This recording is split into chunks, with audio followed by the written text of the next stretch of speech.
What did he find? What did he find? Oh my gosh, it's a thrifty find. Time for another episode of Tom's Thrifty Find.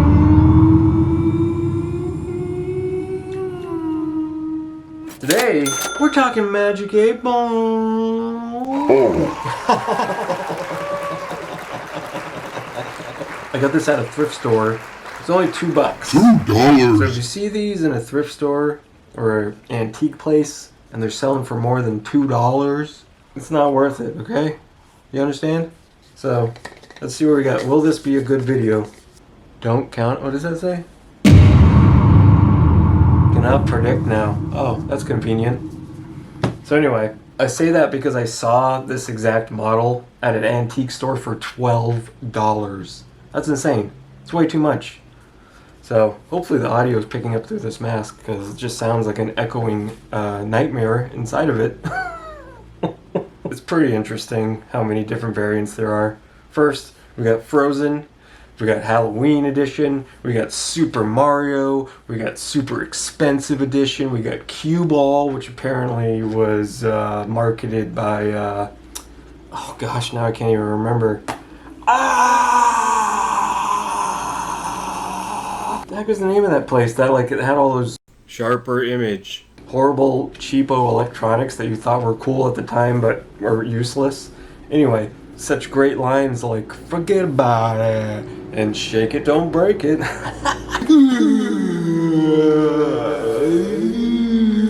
Oh, let's get right to it because there's some cool history. I think it's pretty neat and I think we're going to have a good time. Is there cool history? What does it say? My sources say no. Oh, no. Alright. Oh, I need a break from that.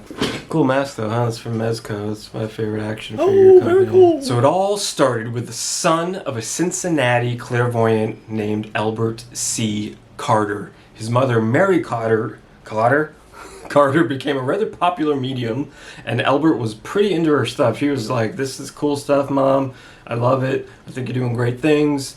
How can we make money off of this? We saw one thing that we were super into, and it was called the Psycho Slate. So basically, she'd get some people over, ask it a question, and then you'd start hearing like all these scratching on the chalkboards, you know, and it would just come up with an answer. And nobody figured out what it was, like how it worked. I mean, nobody figured out how it worked, and how it was, and how am I? Who am I? It's her own invention, apparently. So, Albert saw this as an opportunity to make some sweet, sweet cornage, some dough, some biscuits, some gravy. Thus, the Psycho Seer was invented, a miracle home fortune teller. See, it was a liquid-filled cylinder, and it was kind of like this molasses solution. So when you'd shake it, and it was split into two, and there'd be two dice on either side, and you'd shake it up, and then the dice would rise and give you the answer.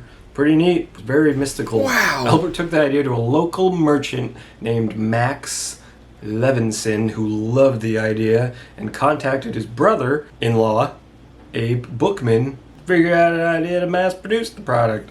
In 1946, they formed the company ALB Crafts, combining Abe and Albert's first names, Abe Crafts. Anyway, very creative. Love the guys. I wish I could have met them. Rest in peace. Unfortunately, Albert Carter didn't live to see the patent come to fruition, even though he was a part of the process. So this left Bookman and Levinson to finish. So at this point, they changed the molasses to more of like this inky water substance and rebranded it as the Psycho Slate. Pretty badass, huh? Fast forward to 1950, and they had the idea of changing the design to a crystal ball, you know? Whoa! So this garnered the attention of the Brunswick Billiards Company that were looking for a promotional piece. Huh. Hello? Billiards? 8-ball? Just makes sense, right? Look at that. Thus, the 8-ball was created. And the design was so successful that they just stuck with it to this day. Oh, very cool. Da-da-da, da-da-da. course, after the contract ended with Brunswick Builders. Oh. Hey, Magic 8 Ball, do you wish to be set free? As I see it, yes. So you would like to be set free. I'm going to set him free right now, okay? The Magic 8 Ball died upon being set free. You ever seen the inside of these? It's basically just a cylinder. So it's not 100% filled with the solution. It's just a cylinder that goes down into it. And then it's like this huge dice.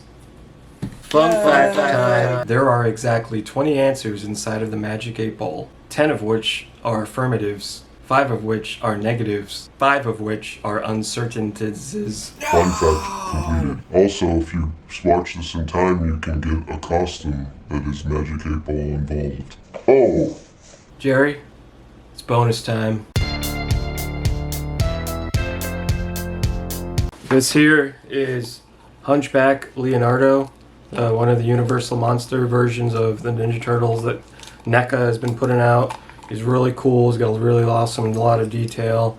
He's got some swords, a shovel, and he got 2 shovels and 2 swords. He also has some flames that attach to his swords, a brain, and a skull. So a lot of fun accessories. You can hide everything you want in here. So you can put a skull in there and close it up. Put Pac-Man in there, close it up. Fits perfectly. Shoot, that's the only amiibo I've ever owned. I thought it was cool Halloween.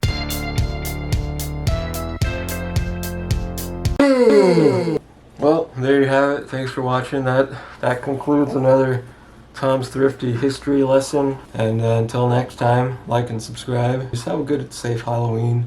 Eat a lot of candy.